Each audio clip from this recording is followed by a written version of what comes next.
Bonjour à tous, j'espère que vous allez bien. Dans cette vidéo, j'ai souhaité faire l'analyse finale de Fabrice Gagnon au niveau géographique, auquel il nous stipule que ce sont des sites géographiques qui ont été trouvés après sa mort. Donc nous en parle d'une centaine. En l'occurrence, j'aimerais bien les avoir au complet si possible. D'ailleurs, cette vidéo, je vais l'envoyer à Fabrice Gagnon afin d'avoir plus d'informations s'il y en a, parce qu'il y a énormément de choses que je ne comprends pas.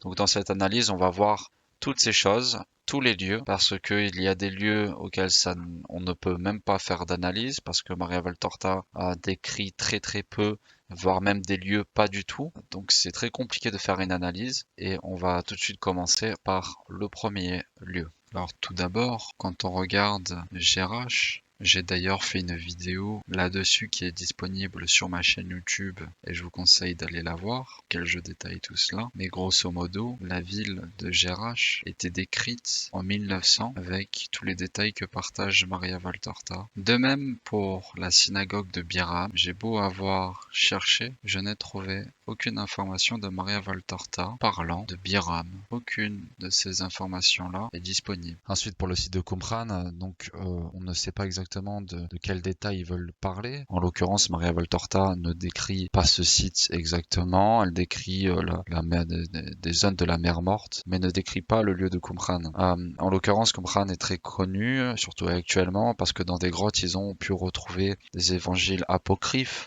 Énormément de recherches ont été effectuées sur ce lieu, en l'occurrence dans les grottes, mais Maria Valtorta ne parle d'aucune de ces choses. Donc on se demande de quoi ils veulent parler, de quels détails ils veulent parler sur le site de Qumran. Est-ce qu'ils parlent des religieux qui étaient présents à ce moment-là, qui étaient connus pour vivre dans le célibat, dans la religion, retirée de Jérusalem, à quelques kilomètres de Jérusalem? Je n'ai trouvé aucune de ces informations-là, donc on le stipule sur l'article. J'aimerais bien savoir de quoi ils veulent parler. Là, si on regarde la carte qui retranscrit toutes les données géographiques que Maria Valtorta parle, et pourtant cela a été créé par ceux qui défendent Maria Valtorta. Et quand on va sur Calia, donc à savoir que Qumran c'est juste en dessous de la ville de Calia, comme vous pouvez voir, on ne retrouve aucune donnée, donc ça veut dire que Maria Valtorta ne donne aucune donnée géographique de ce lieu. Pourtant, ça retranscrit tous les groupes, tous les sites que parle Maria Valtorta, du moins une très grande majorité. Comment ça se fait que ça ne soit pas indiqué sur cette carte-là?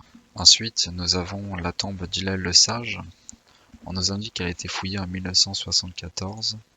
Alors que celle-ci, cette photo par exemple, date de 1900, que Hillel le Sage a toujours été connu, le lieu de sa tombe. Et d'ailleurs, on parle fouillé en 1974 et je ne trouve aucune étude datant de 1974. On retrouve rien du tout sur Google. Et ce qui est d'autant plus impressionnant, c'est que Maria Valtorta ne décrit pas la tombe d'Hillel le Sage. Elle décrit environ où est-ce qu'elle est, surtout les alentours. Elle parle de longer un mur, etc. Mais on ne peut strictement pas décrire comment est la tombe d'Hillel le Sage, d'après ses dires. Et je ne comprends pas comment on peut indiquer fouiller en 1974 alors qu'elle a toujours été en connaissance. Alors ensuite, on nous parle de la maison de la belle-mère de l'apôtre Simon-Pierre à Capernaum. Donc fouillé à partir de 1968 et confirmé en 1990. Donc j'ai pu d'ailleurs faire une vidéo qui est disponible sur ma chaîne. Donc je vais faire assez bref, simplement sur sur les détails que partage Maria Valtorta de cette maison. À part l'indiquer qu'elle est proche du lac, ce qui est vrai, c'est la seule indication qu'on a, et on peut retrouver ces mêmes détails-là dans la Bible. Maintenant sur Jezreel, l'information qu'il donne est vraie. J'ai d'ailleurs fait une vidéo là-dessus. Jezreel, je n'ai trouvé aucune information stipulant de 4 tours dans des articles précédemment sa mort. Donc là-dessus ils ont juste. Ensuite on en parle de Ptolémaïs, redécouverte en 2009 et dessinée à sa carte régionale avec 6 fleuves. Donc j'ai été voir le 104.1, donc c'est celui-ci. Et au final, on parlait d'une ville maritime et on parle de Romains, donc des soldats militaires qui vont dans cette ville maritime. C'est tout ce qu'elle nous donne comme détail, en sachant que ça a été trouvé à partir du 6e siècle par les Grecs, en sachant aussi que la Bible en parle. Donc vous pouvez lire. Donc c'est une ville qui était connue, même l'apôtre Paul s'y est rendu. Donc c'était complètement en connaissance et surtout que les détails de Maria Valtorta ne permettent pas de décrire des choses qui ont été trouvées ultérieurement sa mort, très loin de là. Donc je ne comprends pas pourquoi on la stipule. Donc redécouverte en 2019, bon ils ont pu retrouver en 2009, ils ont pu retrouver effectivement des détails en 2009, mais si on regarde les informations que donne Maria Valtorta, il n'y en a aucune qui concorde. La synagogue de Korosaïn, je n'ai retrouvé aucun texte de Maria Valtorta qui parle de ces murs en basalte, donc je ne comprends pas.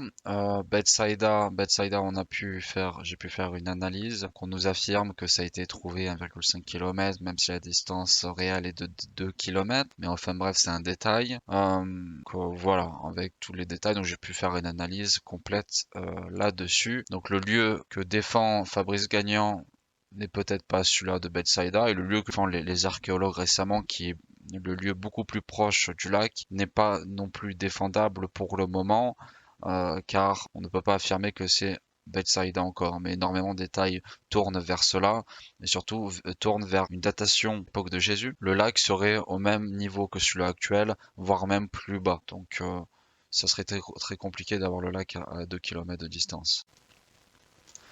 Donc ensuite, on nous parle du palais de Lazare, auquel un ingénieur allemand a pu correctement remplacer. Bon, c'est une personne qui a fait un livre sur Maria Valtorta, donc on peut toutefois se poser la question sur sa neutralité. Mais je n'ai pas pu avoir accès à son œuvre, à son livre. Donc ensuite, on nous parle que c'était redécouvert par Discovering Jerusalem. C'est pareil, c'est un livre qu'on retrouve à partir de 16 €. Auquel je n'ai pas accès. J'ai toutefois mis dans la description, et puis sur tous mes épisodes, un lien auquel vous pouvez faire des donations pour me permettre de faire des analyses plus complètes, mais je n'ai rien reçu, donc je fais avec mes moyens actuels.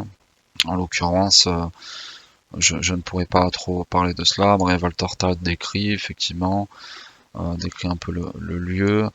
Après on nous parle de Marbre Rouge, je n'ai pas trouvé dans son texte auquel c'était stipulé cela. Mais dans tous les cas, c'est pas quelque chose auquel on puisse vérifier. Il faudrait avoir toutes les œuvres pour vérifier cela. Et on n'en parle nulle part du palais de Lazare si on regarde sur internet. Là-dessus, j'avais aussi pareil regardé au niveau du musée archéologie. Enfin, j'avais beau regarder et puis comparer par rapport aux écrits, je ne voyais pas trop la concordance. Mais voilà, après, il faudrait voir avec l'écrit de Hopfen. Ensuite, bon, on voit que c'est la fin, hein. Il y a une centaine, on nous décrit une centaine de sites retrouvés après sa mort. Au final, je me doute qu'ils sont pas tous retranscrits, mais à la fin de cette partie d'analyse, on voit qu'on est sur pas grand chose, quoi. Il n'y a pas énormément de choses intéressantes. Et je me doute qu'ils ont dû mettre les choses qu'ils trouvaient les plus importantes sur les centaines de apparemment sites. Donc voilà, on nous parle de ça, bon, très bien, de nombreux lieux. Mais moi, ce qui me fait à la limite rire, c'est cette partie texte. J'ai été très impressionné de trouver dans l'œuvre de Maria Valtorta le nom d'au moins 6 ou 7 villes qui n'apparaissent ni dans l'Ancien ni dans le Nouveau Testament. Donc 6 ou 7 villes dans toute son œuvre, c'est rien du tout. Qui n'est pas inscrit dans l'Ancien ni dans le Nouveau Testament. Donc c'est des informations très basses. Donc voilà pour cette analyse. C'est pour cela que moi je peux pas faire une analyse très complète.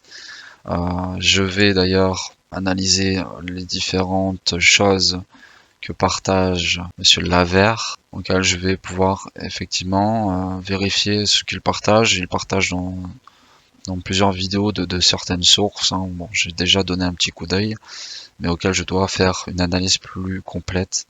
Donc ce qu'on peut dire, c'est que ce qu'on peut conclure, c'est que Jezreel, effectivement, là-dessus ils ont vrai, c'est méconnu.